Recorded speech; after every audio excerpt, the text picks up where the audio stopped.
Hello all of you. Today we will discuss a very important topic of current affairs. Okay, and the topic is Afghanistan crisis 2021. Recently हम news में सुनते आ रहे हैं कि अफगानिस्तान में humanitarian crisis हुआ है। ठीक है, अफगानिस्तान में तालिबान ने फिर से कब्जा किया है। ठीक है, अफगानिस्तान में तालिबान का फिर से रूल इस्टेब्लिश हुआ है।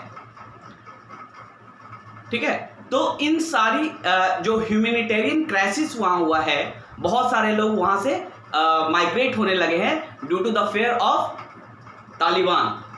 ठीक है, तो यहाँ पे समझने की बात यह है कि अफगानिस्तान पे तालिबान ने कैसे कब्जा किया और ये तालिबान क्या है और इसका ओरिजिन कैसे हुआ। ठीक है, इन सारी चीज़ों के बारे में हम आज डिस्कस करेंगे। ठीक है, तो ये आपके एग्जामिनेशन पॉइंट ऑफ व्यू से बहुत ही इंपॉर्टेंट है और इस एनालिसिस से के बाद आपको ये पता चलेगा कि अफगानिस्तान में किस तरह का सिचुएशन है और वो सिचुएशन क्यों क्रिएट हुआ। ठीक है, तो लेट्स स्टार्ट आवर डिस्कशन। तो आपने न्यूज़ में सुना होगा कि तालिबान ने अफगानिस्तान पर ठीक है 1 मई 2021 को रूल इस्टेब्लिश किया, मतलब अफगानिस्तान के मेजर पार्ट को पे कब्जा कर लिया 1 मई 2021 को। आपने सुना होगा कि इसी बीच यूएस अपने फोर्सेस को अफगानिस्तान से विड्रॉ कर रहा था। ठीक है, 2001 से 2021 तक यूएस की आर्मी अफगानिस्तान में थी। ठीक है, और यूएस ने डिक्लेयर किया था कि 30 अगस्त तक वो अपने सारे फोर्सेस को अफगानिस्तान से विड्रॉ कर लेगा। लेकिन इसी बीच क्या हुआ, इसी बीच खबर आई कि तालिबान ने अफगानिस्तान पे कब्जा कर लिया है, फिर से कब्जा कर लिया है, और वो भी बहुत ही कम टाइम में, मात्र 10 दिनों के अंदर। ठीक है, तो तालिबान का जन्म कैसे हुआ, अफगानिस्तान का पॉलिटिकल सेटअप कैसा था, ठीक है, तालिबान क्यों पिक्चर में आया और अफगानिस्तान में जो क्राइसिस हुआ है उसके पीछे का हिस्टोरिकल बैकग्राउंड क्या है, तो ये सारी चीज़ें हम इस डिस्कशन में जानेंगे। ठीक है, तो सबसे पहले हम हिस्टोरिकल बैकग्राउंड पे चलते हैं। आज जो ह्यूमैनिटेरियन क्राइसिस हुआ है अफगानिस्तान में, उसको समझने के लिए हमें अफगानिस्तान का हिस्ट्री, पॉलिटिकल हिस्ट्री समझना होगा, यानी राजनीतिक इतिहास क्या रहा है। ठीक है, कैसे वहाँ पे टर्मोइल स्टार्ट हुआ, कैसे कोल्ड वॉर स्टार्ट हुआ, ठीक है, कैसे सिविल वॉर स्टार्ट हुआ और कैसे तालिबान पिक्चर में आया। तो सबसे पहले स्टार्ट करते हैं 1970s से। सबसे पहले स्टार्ट करते हैं 1970s से, 1970 के दशक में।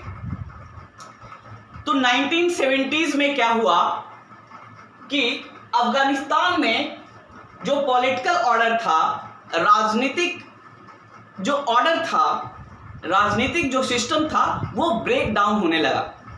ठीक है, 1970s में क्या हुआ, अफगानिस्तान में जो पॉलिटिकल ऑर्डर था, जो पॉलिटिकल सेटअप था, वो ब्रेक डाउन होना स्टार्ट हो गया।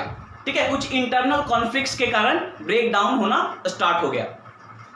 1973 में एक बहुत ही महत्वपूर्ण घटना हुई अफगानिस्तान में, जो कि अफगानिस्तान का जो आने वाला फ्यूचर था उसको डिसाइड करने वाली थी। वो घटना 1973 में एक इंपॉर्टेंट घटना हुई जो अफगानिस्तान के भविष्य को डिसाइड करने वाली थी। तो 1973 में क्या हुआ, 1973 में मिलिट्री कूप हुआ। 1973 में क्या हुआ, मिलिट्री कूप हुआ। कूप का मतलब होता है तख्ता पलट। मिलिट्री कूप का मतलब है मिलिट्री के द्वारा, ठीक है, सैन्य बलों के द्वारा तख्ता का पलट होना, इसको कहते हैं मिलिट्री कूप। तो 1973 में मिलिट्री कूप हुआ। उसमें क्या हुआ, जो अफगानिस्तान में 1973 तक जो मोनार्की शासन चलता आ रहा था, जो राजतंत्र चलता आ रहा था, उसको पलट दिया गया, उसको गद्दी से हटा दिया गया। ठीक है। और पहली बार 1973 में अफगानिस्तान में रिपब्लिक, ठीक है, गणराज्य की स्थापना हुई। रिपब्लिक ऑफ अफगानिस्तान की स्थापना हुई। ठीक है। तो रिपब्लिक की स्थापना, रिपब्लिक का मतलब होता है जहां पे हेड ऑफ स्टेट लोगों के द्वारा चुन के आते हैं, जहां पे हेड ऑफ स्टेट लोगों के द्वारा चुन के आते हैं। तो पहले कैसा था, राजतंत्र था, मोनार्की था, जहां पे हेड ऑफ स्टेट क्या था, जो हायरार्की है उसको फॉलो कर रहा था। मतलब राजा का बेटा राजा बनेगा। राजतंत्र में क्या होता है, राजा का बेटा राजा बनेगा। ठीक है। यानी हेड ऑफ स्टेट कैसे आ रहा है, राजा का जो बेटा होगा वही हेड ऑफ स्टेट होगा। लेकिन 1973 में क्या हुआ, अफगानिस्तान में मिलिट्री कूप हुआ, यानी वहां के सैन्य बलों के द्वारा तख्ता का पलट हुआ और जो राजा थे, जो मोनार्की थी, उसको, वहां के राजा को गद्दी से हटा दिया गया। ठीक है। और रिपब्लिक की स्थापना हुई, यानी अब जो हेड ऑफ स्टेट होंगे वो लोगों के द्वारा चुन के आएंगे। ठीक है। तो वहां पे रिपब्लिक की स्थापना हुई और वहां पे वन पार्टी सिस्टम बना, मतलब सिंगल पार्टी का एक पॉलिटिकल सिस्टम बना। यानी उस पॉलिटिकल सिस्टम में, उस राजनीति में सिर्फ एक ही पार्टी था और वो किसके द्वारा लीड किया जा रहा था। ठीक है। वो किसके द्वारा लीड किया जा रहा था, दाऊद खान के द्वारा। वो किसके द्वारा लीड किया गया, one party system Daud Khan के द्वारा, जो कि मोनार्की का ही कजन था, जो कि किंग का ही कजन था, चचेरा भाई था। ठीक है। तो दाऊद खान ने मिलिट्री के साथ मिलके किंग को थ्रोन से हटा दिया और वहां पे एक सिंगल पार्टी स्टैब्लिश किया, यानी रिपब्लिक स्टैब्लिश किया और उसका नेता वो खुद बना, दाऊद खान। ठीक है। तो 1973 से लेकर 1978 तक दाऊद खान के द्वारा जो पार्टी, सिंगल पार्टी थी, वो वहां पे रूल करती रही। लेकिन साथ ही साथ कुछ इंटरनल कॉन्फ्लिक्ट भी चलते रहे, आंतरिक कुछ कॉन्फ्लिक्ट भी चलते रहे। और फाइनली 1978 में क्या हुआ, 1978 में क्या हुआ, 1978 में सौर रिवॉल्यूशन हुआ। सौर, SAUR, सौर रिवॉल्यूशन हुआ 1978 में, जिसको अप्रैल कूप भी कहा जाता है, जिसको अप्रैल कूप भी कहा जाता है। यानी फिर से एक बार कूप हुआ, फिर से एक बार तख्ता पलट हुआ मिलिट्री के द्वारा और इस बार खुद दाऊद खान को सत्ता से हटा दिया गया। ठीक है। खुद दाऊद खान को सत्ता से बाहर कर दिया गया with the help of military.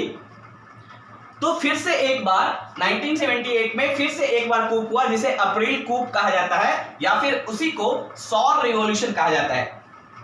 तो इसमें क्या हुआ, दाऊद खान की जो सिंगल पार्टी थी उसको हटा दी गई, उसको हटा दिया गया सत्ता से और एक people democratic party of Afghanistan, people's democratic party of Afghanistan की स्थापना हुई, जो कि अभी भी ये मेन पार्टी है अफगानिस्तान में। People's democratic party of Afghanistan की स्थापना हुई।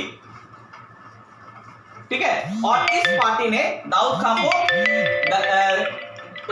सत्ता से हटा दिया। ठीक है। और इस पार्टी के द्वारा जो गवर्नमेंट बना, इस पार्टी के द्वारा जो गवर्नमेंट बनी, ठीक है, वो सोवियत यूनियन की एलाइज थी। ठीक है। यानी सोवियत यूनियन की मदद से ये गवर्नमेंट बनी, यानी people's democratic party of Afghanistan के द्वारा जो सरकार बनाई गई उसको सोवियत यूनियन ने सपोर्ट किया। तो वो सरकार कैसी थी, सोवियत यूनियन की एलाइज थी। ओके। और जो प्रेसिडेंट बनाए गए उनका नाम था नूर मोहम्मद ताराकी। नूर मोहम्मद ताराकी प्रेसिडेंट बनाए गए, जो कि people's democratic party of Afghanistan के नेता थे। ओके। तो चूंकि सोवियत यूनियन की मदद से वो गवर्नमेंट बनी और वो गवर्नमेंट सोवियत यूनियन की एलाइज थी, तो ऑब्वियसली ये गवर्नमेंट किस तरह का पॉलिटिकल सिस्टम अपनाएगी, किस तरह का पॉलिटिको इकोनॉमिक सिस्टम अपनाएगी? सोशलिस्टिक, समाजवादी। क्योंकि सोवियत यूनियन किस विचारधारा में विश्वास रखता था? समाजवादी विचारधारा में, सोशलिस्टिक विचारधारा में। ठीक है, इसलिए जो गवर्नमेंट बनी वो भी कैसी थी? सोशलिस्टिक थी। अब देखिए यहां से सिविल वॉर स्टार्ट हुआ अफगानिस्तान में। सोशलिस्टिक का मतलब होता है समाजवादी। इसमें सारा कुछ गवर्नमेंट के द्वारा कंट्रोल किया जाता है। सारा कुछ का ऑनरशिप कहां चला जाता है? गवर्नमेंट के पास। चाहे वो लैंड हो या कोई भी प्रॉपर्टी हो, ऑनरशिप किसके पास जाता है? गवर्नमेंट के पास। ठीक है, और इस सोशलिस्टिक गवर्नमेंट ने क्या किया? बहुत सारे रूल्स एंड रेगुलेशन बनाए, जैसे कि अरेंज मैरिज को बैन कर दिया गया। अरेंज मैरिज को बैन कर दिया गया और लैंड से रिलेटेड जो राइट्स थे उनको कर्व किया गया, उनको कंट्रोल किया गया। क्योंकि सारी प्रॉपर्टी गवर्नमेंट की हो जाती है, तो लैंड से रिलेटेड जिनकी भी राइट थी उनको रोक दिया गया। ठीक है, तो इससे सबसे ज्यादा घाटा किसको हुआ? इन पॉलिसीज से सबसे ज्यादा जो नुकसान हुआ वो हुआ ट्राइबल्स पॉपुलेशन को, आदिवासी लोगों को। क्योंकि आदिवासी एक ट्रेडिशनल लाइफ जीते आ रहे थे और उनका अपने लैंड पे अधिकार था। लेकिन सोशलिस्टिक गवर्नमेंट आते ही इन्होंने क्या किया? लैंड के राइट को रोक दिया। ठीक है, सारा राइट्स गवर्नमेंट के पास चली गई। तो सबसे ज्यादा जो डिससेटिस्फाइड हुए वो ट्राइबल पॉपुलेशन या फिर रूरल पॉपुलेशन। ठीक है, तो शहरों में जो लोग थे वो गवर्नमेंट के सपोर्ट में थे, बट रूरल एरियाज में, ट्राइबल एरियाज में ये गवर्नमेंट के अगेंस्ट होते चले गए। ठीक है, और यहां से एक सिविल वॉर स्टार्ट हुआ अफगानिस्तान में। कुछ लोग जो गवर्नमेंट के सपोर्ट में थे और कुछ लोग जो गवर्नमेंट के अगेंस्ट थे। मैक्सिमम जो शहरी लोग थे वो गवर्नमेंट के सपोर्ट में थे और जो रूरल पॉपुलेशन था, जो ट्रेडिशनल ट्राइबल पॉपुलेशन था, वो कैसा था? वो गवर्नमेंट के अगेंस्ट था। ठीक है, इससे क्या हुआ? इससे एक अपराइजिंग हुआ। अपराइजिंग का मतलब एक रिवॉल्यूशन टाइप का हुआ, एक विद्रोह हुआ। ठीक है, जिसे हेरात अपराइजिंग बोलते हैं, जिसे हेरात HERAT हेरात अपराइजिंग बोलते हैं। इसमें ट्राइबल पॉपुलेशन और रूरल पॉपुलेशन ने गवर्नमेंट के अगेंस्ट विद्रोह कर दिया। क्या कर दिया? विद्रोह कर दिया। ठीक है, अब देखिए यहां क्या हुआ? जब गवर्नमेंट के अगेंस्ट विद्रोह हुआ यानी सिविल वॉर स्टार्ट हुआ अफगानिस्तान में, तो सोवियत यूनियन को लगा कि जो PDPA गवर्नमेंट है, people's democratic party of Afghanistan की जो गवर्नमेंट है, वो कहीं कमजोर ना हो जाए, कहीं वीक ना पड़ जाए इस विद्रोह के अगेंस्ट।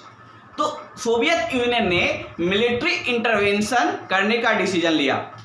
यानी सोवियत यूनियन ने डिसीजन लिया कि अफगानिस्तान में जाके सैनिक हस्तक्षेप किया जाएगा और जो वहां की गवर्नमेंट है, PDPA गवर्नमेंट है, उसको सपोर्ट किया जाएगा। ठीक है, उसको बल दिया जाएगा ताकि वो रिबेलियंस को दबा सके, अपराइजिंग को दबा सके। और 1979 में सोवियत यूनियन ने मिलिट्री इंटरवेंशन किया अफगानिस्तान में। 1979 में सोवियत यूनियन ने मिलिट्री इंटरवेंशन किया अफगानिस्तान में, और इससे जो वहां का कोल्ड वार था, जो वहां का सिविल वार था, वो और ज्यादा इंटेंसिफाई हुआ। ठीक है, और ज्यादा वहां के लोग असंतुष्ट होने लगे कि बाहर की कोई कंट्री हमारे कंट्री में आके, ठीक है, हमारे अगेंस्ट एक्शन ले रही है।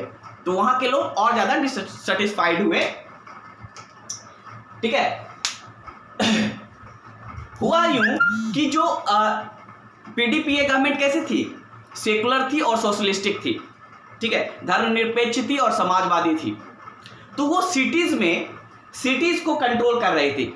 ठीक है, जब सिविल वार स्टार्ट हुआ तो जो PDPA गवर्नमेंट, तो सिटी पे उनका कंट्रोल था। लेकिन रूरल एरियाज में या फिर कंट्री साइड में रिलीजियसली मोटिवेटेड मुजाहिदीन हेल्ड स्वे इन द कंट्री साइड, यानी कंट्री साइड में यानी गांव में, रूरल एरियाज में जो मुजाहिदीन थे, मुजाहिदीन जो रिलीजियसली मोटिवेटेड थे, जिनका मोटिवेशन क्या था, धर्म, जो धर्म से मोटिवेटेड थे, धार्मिक चीजों से मोटिवेटेड थे, यानी धर्म को सर्वोपरि मानते थे मुजाहिदीन, वो कंट्री साइड में कंट्रोल करने लगे धीरे धीरे अफगानिस्तान में। ठीक है, ये मुजाहिदीन ये कैसे थे, ये धार्मिक कट्टर थे। ठीक है, यानी मुस्लिम धर्म के प्रति कट्टरपंथी इनका रवैया था। तो अब क्या हुआ, चूंकि सोवियत यूनियन गवर्नमेंट को सपोर्ट कर रही थी, तो ऑब्वियसली जो सोवियत यूनियन के अगेंस्ट जो कंट्री थे, जो कंट्री सोवियत यूनियन के अगेंस्ट थे, जैसे कि सऊदी अरेबिया, यूएस, पाकिस्तान, ठीक है, चाइना, ठीक है, इन कंट्रीज ने, इन देशों ने अफगानिस्तान में रिवेलियंस को सपोर्ट करना स्टार्ट कर दिया, खासकर United state of America. In countries ने वहां के रिवेलियंस को सपोर्ट करना स्टार्ट कर दिया। रशिया गवर्नमेंट को सपोर्ट कर रही थी, उसके हेल्प में मिलिट्री इंटरवेंशन की थी। तो US, Saudi Arabia, Pakistan, China, ये सारी कंट्रीज अफगानिस्तान में इंटरफेयर करने लगे और वो रिवेलियंस को सपोर्ट करने लगे। ओके, तो इस वार को कहा जाता है सोवियत अफगान वॉर, और ये कोल्ड वॉर चलता रहा, ये सिविल वॉर चलता रहा, और इसको कहा जाता है सोवियत अफगान वॉर। ठीक है, सोवियत अफगान वॉर। अब क्या हुआ, रिवेलियंस को सपोर्ट करने के लिए जो मुजाहिदीन थे, जो रेवेलियंस थे, उनको सपोर्ट करने के लिए अरब वर्ल्ड से भी कुछ लोग, कुछ मुस्लिम पॉपुलेशन आए। ठीक है, अरब वर्ल्ड से भी कुछ मुस्लिम पॉपुलेशन आए ताकि वो मुजाहिदीन को सपोर्ट कर सके, रेबेलियस को सपोर्ट कर सके, क्योंकि उनका कॉज क्या था, रिलीजन था। और इन अरब लोगों में से एक था ओसामा बिन लादेन। इन अरब लोगों में से एक था ओसामा बिन लादेन, जो अफगानिस्तान इसलिए आया ताकि वो मुजाहिदीन को सपोर्ट कर सके, रिवेलियन को सपोर्ट कर सके वहां के गवर्नमेंट के अगेंस्ट। और ओसामा बिन लादेन ने अलकायदा नामक एक संगठन की स्थापना की। ठीक है, अलकायदा नामक संगठन की स्थापना की 1980s में। ठीक है, अलकायदा नामक संगठन की स्थापना की ताकि वो मुजाहिदीन को सपोर्ट कर सके, रेवेलियन को सपोर्ट कर सके। ओके, और ऐसे लोग जो अरब से आए थे अफगान में रेवेलियंस को सपोर्ट करने के लिए, उन्हें अफगान अरब बोला जाता था, अफगान अरब बोला जाता था। ठीक है, अब क्या हुआ, सिविल वॉर चलता रहा, रशिया को काफी लॉस सहना पड़ा। ठीक है, तो रशिया ने फाइनली 1989 में ये डिसाइड किया, 1989 में रशिया ने सोवियत यूनियन, सॉरी उस समय सोवियत यूनियन था, तो सोवियत यूनियन ने डिसाइड किया कि 1989 में कि अपने फोर्सेस को, मिलिट्री फोर्सेस को वहां से अफगानिस्तान से विड्रॉ कर ले, क्योंकि सोवियत को बहुत ही हैवी लॉस सहना पड़ रहा था। और साथ में सोवियत अब डिसइंटीग्रेशन के कगार पे था, विघटन के कगार पे था। जो भी कंट्री यूनाइटेड थे वो अब विघटन होने लगा था उनका। ठीक है, तो फाइनली 1989 में सोवियत यूनियन ने अपने मिलिट्री को अफगानिस्तान से बुला लिया, वापस बुला लिया। 1989 से 1992 तक जैसे ही सोवियत यूनियन गई, तो वहां पे फिर से पीडीपीए गवर्नमेंट कंटिन्यू रहा 1992 तक, पीडीपीए गवर्नमेंट कंटिन्यू रहा 1992 तक। ठीक है, लेकिन 1992 में क्या हुआ, जो रेवेलियस ग्रुप थे, जो रेवेलियंस थे, जो मुजाहिदीन थे, उसमें बहुत सारे ग्रुप्स थे। ठीक है, जो रेवेलियंस मुजाहिदीन थे उसमें बहुत सारे ग्रुप्स थे, और हर ग्रुप का एक नेता था जिसे वार लॉर्ड बोला जाता था, जिसे वार लॉर्ड बोल सकते हैं, क्योंकि वो जो वार हो रहा था उसमें बहुत सारे ग्रुप थे जो सरकार के अगेंस्ट लड़ रहे थे, और उसमें एक जो नेता होता था, जो उसका लीडर होता था, उसको वार लॉर्ड्स बोला जाता था। तो बहुत सारे वार लॉर्ड्स थे, तो ये वार लॉर्ड्स आपस में भी लड़ने लगे ताकि वो अफगानिस्तान पे वर्चस्व बना सके। ठीक है, ये वार लॉर्ड्स आपस में भी लड़ने लगे ताकि वो अफगानिस्तान पे वर्चस्व बना सके। और इसको कहा जाता है वारलॉर्ड रूल। इसको कहा जाता है वारलॉर्ड रूल, यानी कुछ वारलॉर्ड इस एरिया को कंट्रोल कर लिए, कुछ वारलॉर्ड इस एरिया को कंट्रोल कर लिए। तो 1992 से लेकर 1996 तक वारलॉर्ड अफगानिस्तान में वारलॉर्ड रूल हुआ, यानी डिफरेंट ग्रुप के जो लीडर्स थे वो डिफरेंट एरिया पे अपना कंट्रोल करने लगे और आपस में उनकी लड़ाई भी होती थी। फाइनली क्या हुआ, फाइनली 1994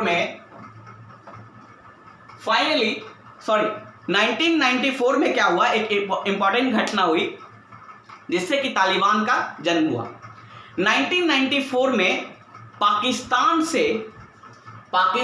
से मोहम्मद उमर नाम का एक व्यक्ति आया, ठीक है, अफगानिस्तान।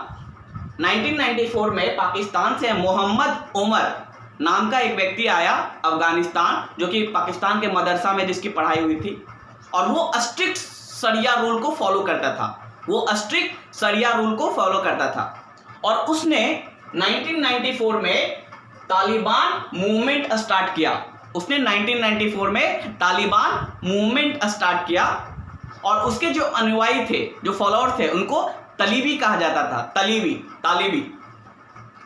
ठीक है। तो तालिबान मूवमेंट 1994 में उसने स्टार्ट किया और उसने वारलॉर्ड रूल को खत्म किया। वारलॉर्ड जो डिफरेंट एरिया पे रूल कर रहे थे उसको खत्म किया और शरिया लॉ को इस्टेब्लिश किया।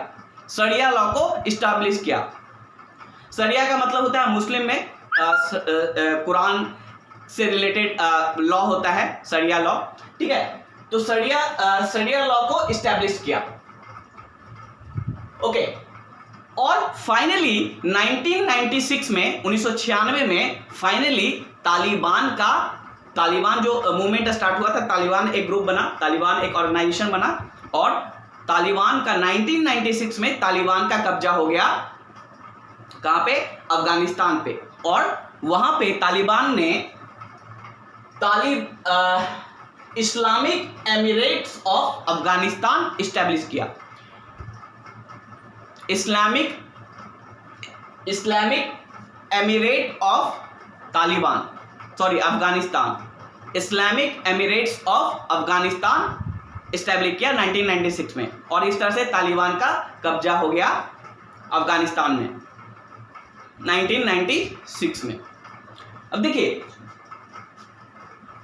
फिर इसके बाद कौन सी वो इंपॉर्टेंट घटना हुई जो कि अफगानिस्तान के हिस्ट्री को पूरी तरह से बदल के रख दिया, ठीक है। तो वो घटना थी 2001 में। अब देखिए, तालिबान का फॉर्मेशन हुआ तो ओसामा बिन लादेन जो अलकायदा के संस्थापक था, वो अफगानिस्तान में अलकायदा को ऑपरेट करने लगा, ठीक है। अफगानिस्तान में तालिबान के कंजर्वेशन में, तालिबान के सिक्योरिटी में, ठीक है, अलकायदा को चलाने लगा, ठीक है। फिर 2001 में एक बहुत ही इंपॉर्टेंट घटना हुई। 2001 में क्या घटना हुई, 9/11 की घटना। 9 सितंबर 2001 को जो अमेरिका का वर्ल्ड ट्रेड सेंटर था, ठीक है, उसके ट्विन टावर पे एरोप्लेन से अटैक किया गया, ठीक है। और ये इस घटना की जिम्मेदारी अलकायदा ने ली, ठीक है। और इसके तुरंत बाद ही अमेरिका ने ऑपरेशन इंड्यूरिंग फ्रीडम चलाया, जिसका मकसद था ग्लोबल टेररिज्म को खत्म करना, ठीक है। यानी अफगानिस्तान में तालिबान और अलकायदा के अगेंस्ट इसने ऑपरेशन चलाया, ठीक है, ओके। अब देखिए यहां क्या हुआ, 2001 में ही अमेरिका ने मैक्सिमम तालिबान जो कंट्रोल एरिया था उसको तालिबान से फ्री कर दिया। 2001 में ही अफगानिस्तान ने क्या किया, अमेरिका ने क्या किया, यूएस ने क्या किया, with the help of its allies like Britain, और नाटो की सहायता से जो ऑपरेशन चलाया गया उसमें मैक्सिमम जो एरिया तालिबान के अंदर थे उसको फ्री कर दिया गया और वहां पे नई गवर्नमेंट का एस्टेब्लिशमेंट हुआ। ठीक है, उसके बाद 2011 में ओसामा बिन लादेन की मृत्यु हुई। अमेरिका ने उसे मार गिराया। ठीक है, 2011 में। उसके बाद यूएस ने 2014 में यह डिक्लेयर किया कि वो अपने फोर्सेस को अफगानिस्तान से विड्रॉ करेगा। लेकिन ये प्रोसेस इतना आसान नहीं था क्योंकि यूएस के मिलिट्री प्रेजेंस के कारण ही अफगानिस्तान में पीस इस्टेब्लिश हुआ था और वहां की गवर्नमेंट बनी थी। ठीक है, अब डर ये था कि अगर मिलिट्री को विड्रॉ करते हैं तो क्या अफगानिस्तान में ये पीस रहेगा या तालिबान फिर से वापस आ जाएगा। ठीक है, तो इसके लिए 2020 में ये प्रोसेस बहुत ही लंबा चला, ये डिसीजन। और 2020 में एक दोहा राउंड हुआ, दोहा पैक्ट हुआ, दोहा पीस पैक्ट हुआ 2020 में ट्रंप के द्वारा, यानी अमेरिका और तालिबान के बीच में एक दोहा पैक्ट हुआ 2020 में, जिसमें यह तय किया गया कि यूएस 1 मई तक अपने सारे फोर्सेस को अफगानिस्तान से विड्रॉ कर लेगी, लेकिन एक शर्त पे कि तालिबान अपनी धरती पे कभी भी अलकायदा को पनपने नहीं देगा। ठीक है, तो ये पैक्ट हुआ और इस पैक्ट के अनुसार यूएस गवर्नमेंट ने 30 अगस्त को फाइनली सारे फोर्सेस को विड्रॉ कर लिया अफगानिस्तान से। लेकिन इसी बीच तालिबान ने क्या किया, 1 मई 2021 को, ठीक है, 10 दिनों के अंदर, ठीक है, अफगानिस्तान पे फिर से कब्जा कर लिया, फिर से अफगानिस्तान पे कब्जा किया, जो कि आज हम न्यूज़ में इसको देख रहे हैं। ठीक है, तो ये कुछ घटनाएं थी, टाइमलाइन था, जिससे हम अफगानिस्तान में जो ह्यूमैनिटेरियन क्राइसिस हुआ है, अब लोग तालिबान से क्यों डरे हुए हैं, वहाँ के लोग तालिबान से इसलिए डरे हुए हैं कि जब 1996 में तालिबान सत्ता में आया था तो उसके बाद बहुत सारा ब्लड शेड हुआ था, ऑटोक्रेटिक गवर्नमेंट बनी थी। ठीक है, तालिबान अपने रूल के अनुसार ही वहाँ पे सत्ता कर रहा था। ठीक है, यानी वहाँ की गवर्नमेंट डेमोक्रेटिक नहीं थी। ठीक है, और बहुत ही ब्लड शेड हुआ था, बहुत ही एक्सप्लॉयटेशन हुआ था। तो लोग फिर से वो डरे हुए हैं कि फिर से तालिबान के द्वारा उस तरह का शासन किया जाएगा और इसलिए लोग वहाँ से प्लान कर रहे हैं। तो बहुत सारे कंट्रीज ने इनिशिएटिव लिया है इस जो ह्यूमैनिटेरियन क्राइसिस है उसको सॉल्व करने का। ठीक है, होप कि ये जल्दी ही सॉल्व हो और वहाँ पे अफगानिस्तान में फिर से पीस एस्टैब्लिश हो। ठीक है, तो this is all about Afghanistan crisis 2021। Hope कि ये वीडियो आपको अच्छा लगा होगा, और अगर ये वीडियो आपको अच्छा लगा तो आप लाइक और सब्सक्राइब जरूर करें ताकि मैं मोटिवेट हूँ और भी ऐसे वीडियोस बनाने के लिए। ठीक है, that's enough for today. Thank you.